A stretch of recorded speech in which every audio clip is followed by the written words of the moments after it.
Hello and welcome again to another edition of Lost in Science across Australia on the Community Radio Network.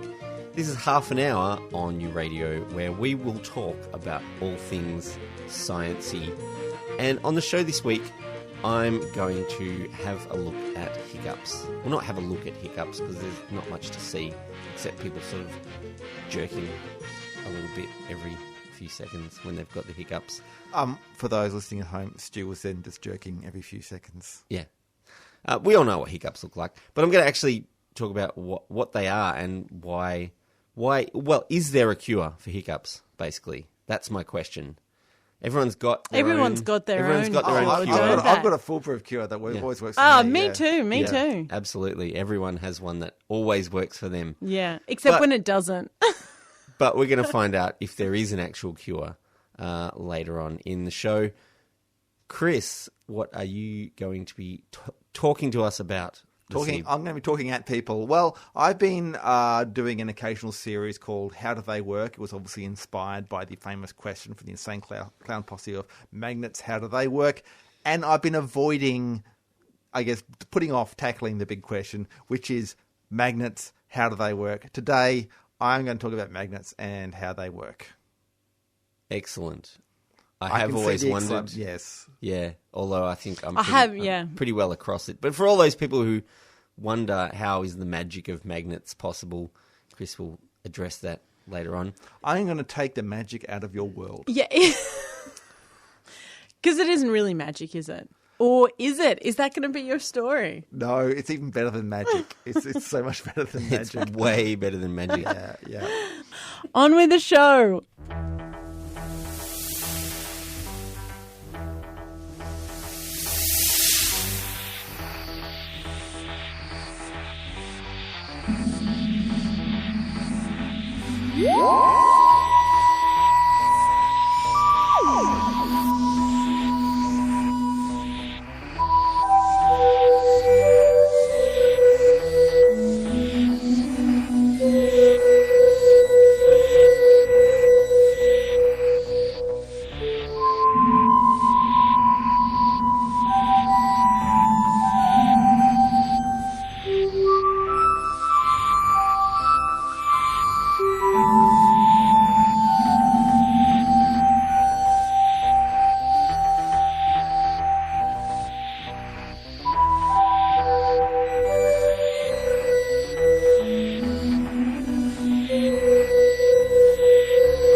In general, we look for a new law by the following process. First, we guess it.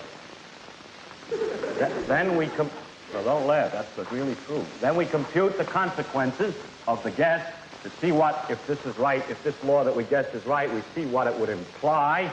And then we compare those computation results to nature. Or we say compare to experiment or experience. Compare it directly with observation to see if it works. If it disagrees with experiment, it's wrong. In that simple statement is the key to science. It doesn't make a difference how beautiful your guess is. It doesn't make a difference how smart you are who made the guess or what his name is. If it disagrees with experiment, it's wrong. That's all there is to it.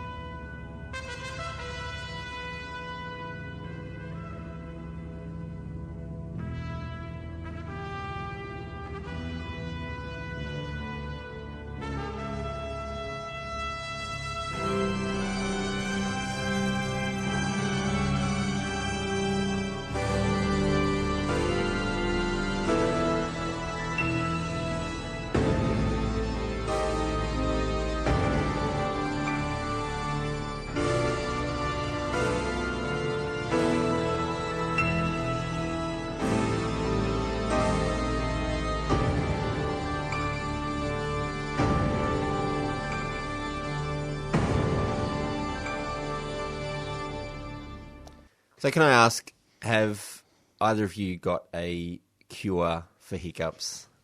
A remedy for hiccups that works? Yeah, absolutely. Yeah, I thought you'd never ask. Do you want to tell us what it is? Well, mine is drinking water upside down. How? Oh, yep. What? Yep. Yes, so you get a cup of water, and instead of putting your mouth on the front part, you put it on the back part, And then you- you tip it the other way, so you're drinking it upside down. Yeah. Yeah. Great. So your chin goes in the glass. So your chin glows in the glass. Yeah. Pretty much. Oh, sort of.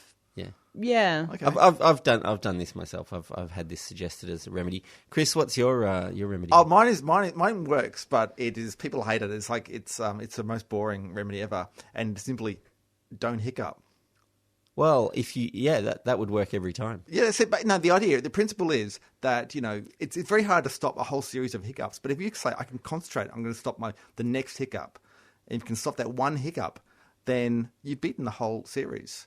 So it's just learning to control your own reflexes. You say, just one, I'll just do one.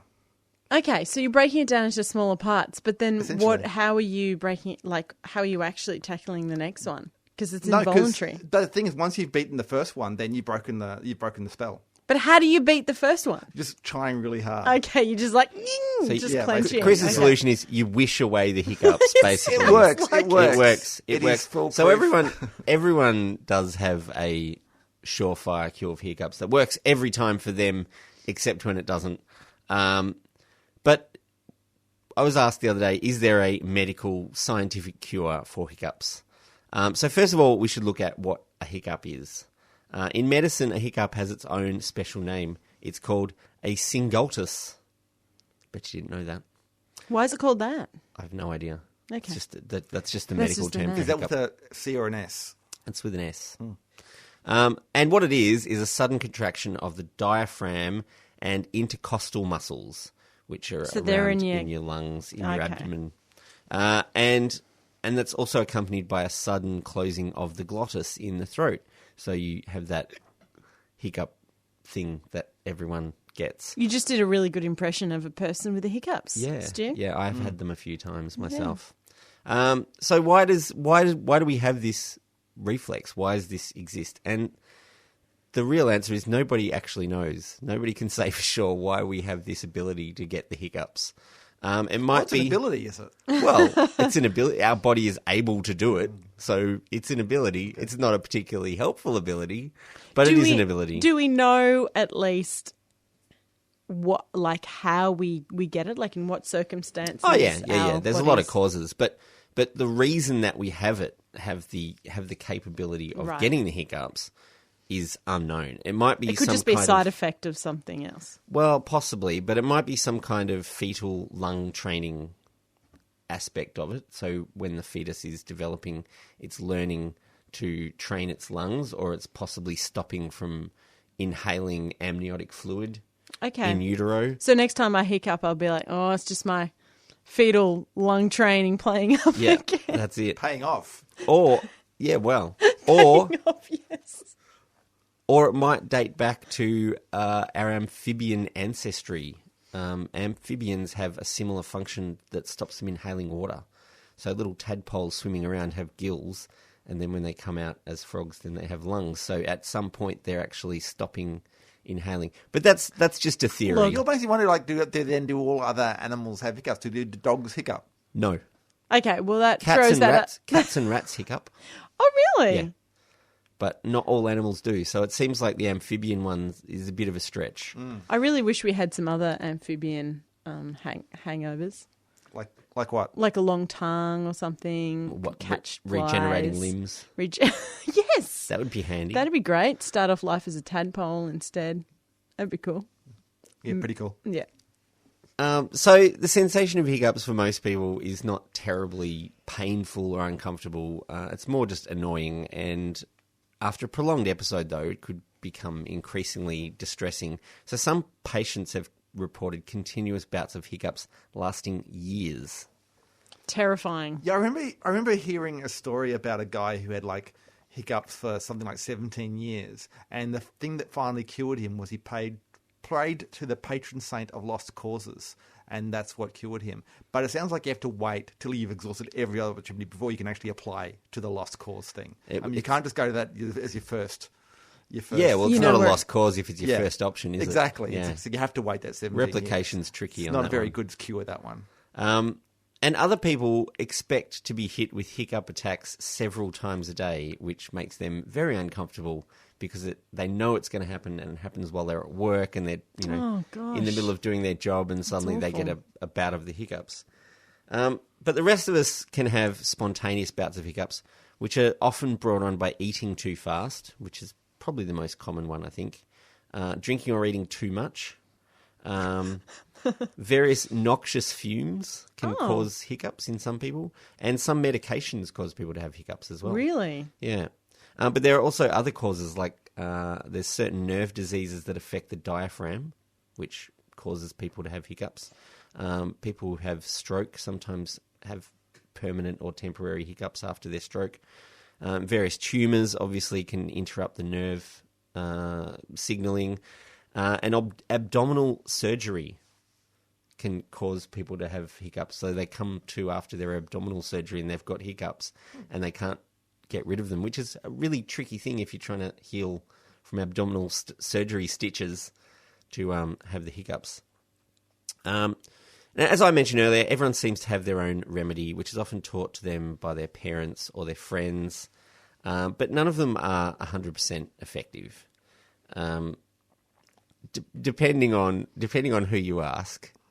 The thing about yours, Chris, Yeah. just saying, I'll stop the next one, Yeah. is that eventually they'll go away. And so you think yours is like, No, because it's deliberate. You do the next one. You basically do. I ain't going to stop this. I'm going to use all my willpower to stop the. Trust me, it works. Anyway, Stu, carry on. Mind over matter. So one study looked at more than 50 patients and tried various treatments, including breath holding and even medication, and none had any measurable, repeatable effect on getting rid of the hiccups. what? True. So many of the home remedies seem to focus on distraction. So drinking a glass of water backwards, like Claire suggested, or standing on your head might take your mind off the hiccups and they will fade away. So hiccups mostly appear spontaneously or triggered, but they mostly just fade away. See, that's at really some interesting, the idea that it's this kind of automatic reflex, and yet somehow your mind being on it is causing it to happen. But if distracting you is taking it away, implies that your conscious involvement is necessary for it to take place. Yeah, well, except it's not conscious because you can still have the hiccups while you're asleep too. So that's good to know. Good to know. Although it's difficult to get to sleep when you've got the hiccups. So the spasms are triggered by the vagus nerve, which travels all over the body, and the phrenic nerves, which are connected more directly to the diaphragm. But one doctor thought that stimulating the vagus nerve might help to stop the symptoms of the hiccups. Well, So- especially if it's running the whole thing, because we all know what happens in the vagus stays in the vagus.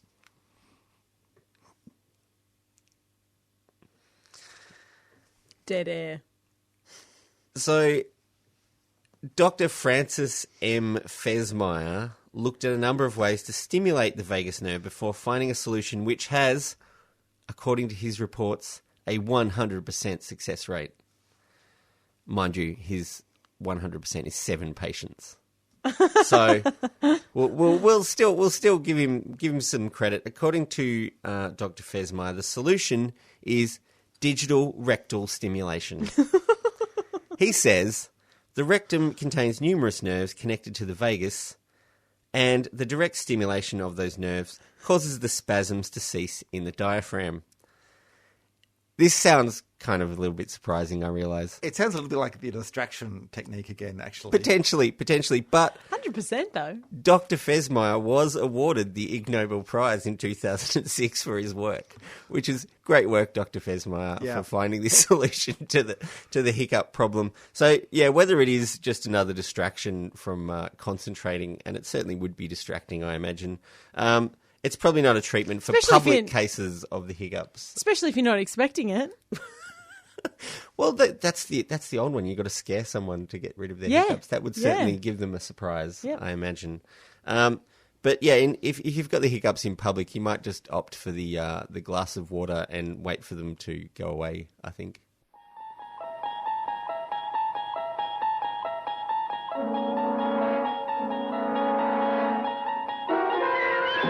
You're traveling through another dimension.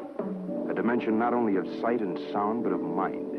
A journey into a wondrous land whose boundaries are that of imagination. That's the signpost up ahead. Your next stop. Lost in Science.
I'm Maggie Adair Pocock, and you're listening to Lost in Science on 3CR.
Yes, you are listening to Lost in Science. My name is Chris, and today the question we are asking is magnets, how do they work? Or, as the Insane Clown Posse said in their song Miracles from 2010, effing magnets, how do they work? I cleaned it up there, obviously. And they also did clarify, they went on to say they don't want to talk to any scientists about it because they don't like scientists. So I think they've kind of ruled out the real answer right away. So you're not going to send this along to the Insane Clown Posse, Chris? I don't think it will. I don't think they're going to be interested, to be honest. But for the rest of you who've wondered, perhaps, how magnets work. Yeah, I've wondered. Okay. Well, so let's take on magnets. And the thing to know is that it's not really about magnets at all. It's about electricity. Okay. Yeah. So electricity and magnetism are they're very closely intertwined. You may have heard of electromagnetism. Yes. Yes. This is because the electric force and magnetic force, they're basically the same force. But the only difference is that with electricity, you have electric charges, whereas, as far as we know, there are no such things as magnetic charges, also known as magnetic monopoles. So magnets always come with a north pole and a south pole. You don't get a north pole on its own or a south pole on its own. That's the difference between the magnetic force and electric force. What instead you get is the magnetic force is generated by the movement of electric charges or changes in the electric field. So as the simplest example is if you have a wire with electric current going through it, so electric current is nothing other than just electric charges moving along the wire, then that generates a magnetic field around the wire that sort of circles around the wire. And that's where magnets come from. Well, that's where electromagnets come from. That's right. obviously. Yeah, no, there's magnets that come out of the ground and they're already magnetic. And there isn't any electricity running through them. Well, so that's the basic principle of where magnets come from. Now, there are other places where you can get electric charges moving. In fact, there are places where you can get electric charges constantly moving all the time. And this is inside atoms. Okay. Okay? Right. The electrons spinning around an atom. Yeah. Electrons orbiting so electrons have a negative electric charge. They orbit the nucleus, which is positively charged. Now, are you saying that everything, that's made up of electrons, which is everything, just has an electric charge then? Well, a magnetic charge. A magnetic charge, yeah. Well, okay. So kind of. So the electrons are basically orbiting the nucleus, and that's kind of it is a quantum orbit. We should clarify there, but essentially they act like they're rotating around it. They have angular momentum, this kind of stuff. So they do have a magnetic field. But even more fundamental than that, the electrons themselves, the other particles, also have their own magnetic field because, like an electron, which has an electric charge, remember, is spinning. Again, it's a quantum spin. It's not exactly like normal spin, but it is basically behaves as if it's spinning, and so it behaves like a little tiny magnet, and so do the protons and even the neutrons, which have no net electric charge, but they're made out of charged quarks, and so a neutron actually has a magnetic field itself as well. So all these particles have they are little tiny magnets. But it is the electrons that are the most important because this is like we're talking on the scale of the structures of chemical substances, and that's, in chemistry, it's electrons where all the action takes place, as we all know. So, now, you're right. Like a simple electron orbiting a atom would have a magnetic field associated with it, but the thing is you normally have a whole lot of electrons there, and they're actually kind of all going in different directions. The magnetic fields tend to cancel out. But where they don't cancel out is when you have an electron that is not matched up with one that's spinning the other direction. So normally there's this thing called the Pauli exclusion principle. Basically means that when you fill up all the little quantum levels inside an atom, you have to have electrons each spinning in opposite directions. They can't be in exactly the same state. When you have an unpaired electron, that is when the quantum levels are not full, you get an unpaired electron, and that's when you can have an actual magnetic substance, which is where your permanent magnets come from. You with me so far? I think so. So basically you have a little electron acting like a little magnet, and if there is another electron that's facing the opposite direction, then they'll cancel each other out. But if there's one electron on its own, if it's unpaired, then it can behave a little magnet, and that atom will have a net magnetic. And then if there are lots of those atoms together, Yeah. then that then makes a magnetic Yeah. substance. So basically, there's some substances that have got leftover unpaired electrons, and other substances that have all of the electrons are paired, so they're not very magnetic. Yeah. Yeah. And there's different processes that happen when you expose these things to a magnetic field. Now, there are substances that are called paramagnetic, and these are ones that essentially what happens is when you apply a magnetic field to it, then the electrons line up with the magnetic field and they contribute to it. They kind of boost it as well. And these are substances like oxygen, like liquid oxygen, for instance, will behave like paramagnetically. So it's attracted to magnetic fields, and it will the electrons will line up in this way. But in these substances, when there's no magnetic field there, when you take away the magnetic field, then they're all pointing in random directions. But ferromagnetic substances, which is like your iron, which we make often your fridge magnets and things out of, their electrons like to actually line up with each other. So if you have no magnetic field applied, they'll still want to try and line up with each other. And what happens is, of course, they're not going to magically line up throughout the whole material. You get little areas where they're all lined up, and then but next door to that, there'll be ones where they're lined up pointing in a slightly different direction. And these kind of regions are called domains. They're like miniature microscopic magnets inside the iron. So, they all happen, a bunch of them all pointing in one direction, but yet the whole substance is not pointing in the same direction. And when you apply a magnetic field to one of these substances, then they all try and line up to the magnetic field. Like the domains that are pointing in the same direction, they will actually get bigger. They'll take over territory from their neighbours. Some of the others will try and turn around to line up with the magnetic field. And then when you take away the field, then they will stay pointing in that direction, and you'll have it basically keeping that magnetic field, which is where you get a permanent magnet from. Does this all make sense? It's making more sense than it ever has before, Chris. Well, but this is basically all it is. So it's not. I guess the point is this is the way magnetic fields work. It's not about magic, as you might have thought. It's not a miracle, as the Insane Clown Posse said. It's basically just electricity, but at the level of atoms, and the way these spinning electric particles give us the magnetic fields that we enjoy and that we stick to our fridge.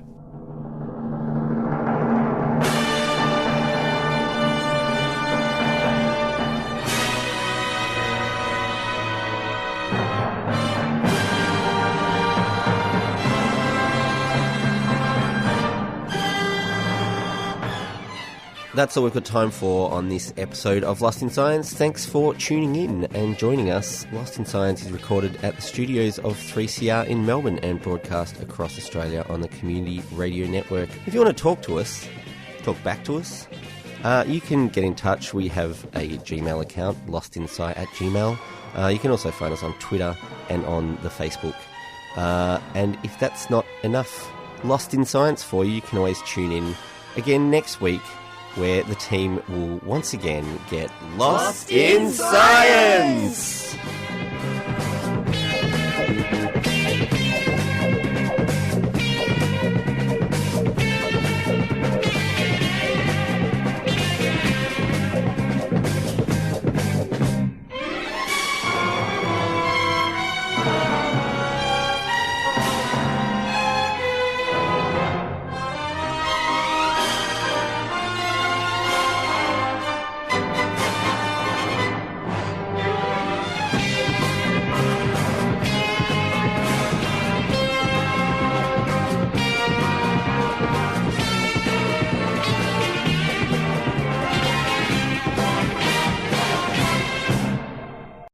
Thanks for listening to a 3CR podcast. 3CR is an independent community radio station based in Melbourne, Australia. We need your financial support to keep going. Go to www.3cr.org.au for more information and to donate online.